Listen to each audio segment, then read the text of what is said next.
I'm Keith Hilson with the Schmidt Music Trombone Shop, back with another instrument review for you. And today I've got a very unique member of the trombone family, specifically the flugabone. So the flugabone can be technically considered a marching trombone or marching baritone, but there are a select models of instruments that really kind of fall more into this flugabone category. The idea being a valve trombone wrapped more like a flugelhorn here. So this particular one is the King 1130 flugabone. There are a couple of other models from different makers that we'll talk about a little bit, but I wanted to take a play on this because again, it's a very unique member of the trombone family here. Something we can use in a lot of different jazz settings and as a potential bass trumpet substitute. So I'm going to be playing in kind of both settings for you. So on the more bass trumpet focused literature, I'm going to be playing on a Bach 7C. On more of the small group jazz combo work, I'm going to be using a Bach 6.5 AL. So take a listen and we'll talk about it afterward.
So, the King 1130 flugabone was a part of a few different instruments designed in the really late 60s going to early 1970s, designed as, partially as a reaction to some of the developments that we saw in the American marching scene, but there was also some interesting experimentation going on here. So probably the three best known flugabone or flugelbone offerings that are out there were from King, the 1130 model, which came out in the early 1970s. Olds had a model, very similar kind of concept to this, that at least legend has it was developed by the great Zig Kanstul, and then Zig recreated this design for the Kanstul Flugabone as well. Now, the King Flugabone was designed by the chief instrument designer for King at that time, George McCracken, and it really was, I think it's a very different experience compared to modern marching instruments. Compared to even marching, trombones or baritones, or even the mellophones that we see now, a little bit different concept. Compared to some of our modern settings where they have really large 10, 11-inch bells, the Flugabone has an 8.5-inch bell. So really, same exact bell size taper as any modern large bore tenor, which opens up some possibilities we'll talk about in a minute here. But a couple other things that make it really unique are the fact that it is a 500 bore, so it feels a little bit more comfortable than some other, for example, bass trumpet settings that we'll talk about. But the wrap really makes a difference as compared to valve trombone. When I play this plays better than almost any valve trombone I've ever played, and frankly, the valve trombones I've played that have played better than this for me have been a little bit larger bore. What they're doing with the overall design of this really opens it up quite a bit for me. And in general, it responds, it's not exactly like a great small bore tenor trombone, but there are some similarities. I'm really impressed with the clarity I can get in the sound overall. For me, very, very often, valve trombones, or frankly, other small bore designs, for example, some bass trumpet designs, just feel stuffy to me. I have a really hard time figuring out how to use my air to get those instruments to work. This particular design feels a lot more natural to me. And it's interesting, I would love to put my hands on one of the Kanstul Flugabones, or the old version, the Kanstul Flugabone actually has, I believe, a 520 bore, so it's even a little bit larger bore as well, so that'd be a really interesting experience to have. But again, I love the feel. This does not feel stuffy to me at all. I feel like I have really great control and access in the upper register. Again, it doesn't start to back down and get tight on me. I feel like I can, go up to, high F, and it responds just fine, as well as, I could hope for from something like this. I do like that compared to, for example, valve trombones, you can make adjustments. So we've got the third valve slide there, and it really does make a difference on all of those 2 and 3, 1 and 3, 1, 2, 3 valve combinations. Gives me more control that I really appreciate. And for those other partials that you do have to make adjustments for, I feel like I'm at least learning, this is a new instrument to me, but I'm learning how to control those, and it's not like I have to really be shifting my armature around to be raising and lower the pitch. It's working with all of me on that. But frankly, one of the things I really love about this instrument so far is how much I can change the timbre of it, either by how I'm approaching playing it or with the different mouthpiece setups. The King Flugabone or the Kanstul Flugabone has been regarded as a quote-unquote poor man's bass trumpet, or a bass trumpet for somebody who's not looking for a bass trumpet. And I feel like in certain settings, I can really get that to happen. That's why I wanted to play both like the Willie Colon Delio and a little bit of the Wagner as well. The Wagner excerpts were a little bit more interesting. I think if I spent a little more time and found the right mouthpiece setup, I think I could probably get a little bit better control, a little bit more depth to the sound. But boy, I'll tell you, on the salsa style bass trumpet playing, I loved it. It got a beautiful brilliance to the sound. It still maintained some core. It didn't get edgy, but it got that resonance, that ring, a little bit of that bark that you want to have in that kind of setting. I thought that did that really well.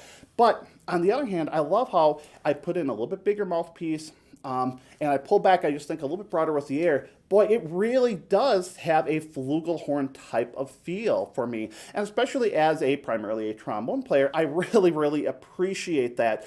It feels to me some of the benefits I get out of playing euphonium, but just dialed back a little bit, not so warm and broad.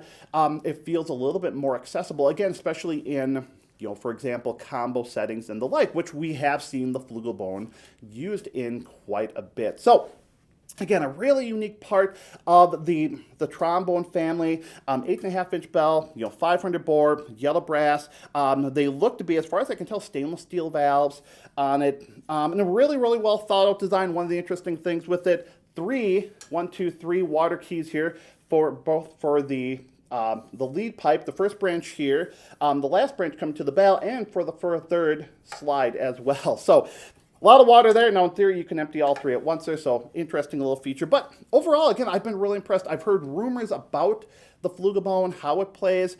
I love it. I'm really glad I've been able to add it to my library, and I'm looking forward to doing a lot more work with it. So, just like I've enjoyed it, I hope you've enjoyed the video here as well. I hope you enjoyed learning about this. If you have an experience with the Flugabone, or with the Olds marching trombone Flugabone, or the Kanstul Flugabone, or if you have any questions, please feel free to leave them in the comments here. Of course, we invite you to check out our other videos. If you like this video, consider giving it a thumbs up. If you haven't already done so, please think about subscribing to our channel. I'm always trying to create new, fresh content for you, and you can always find us on Facebook and Instagram as well. So thanks for watching, everybody. Talk to you later.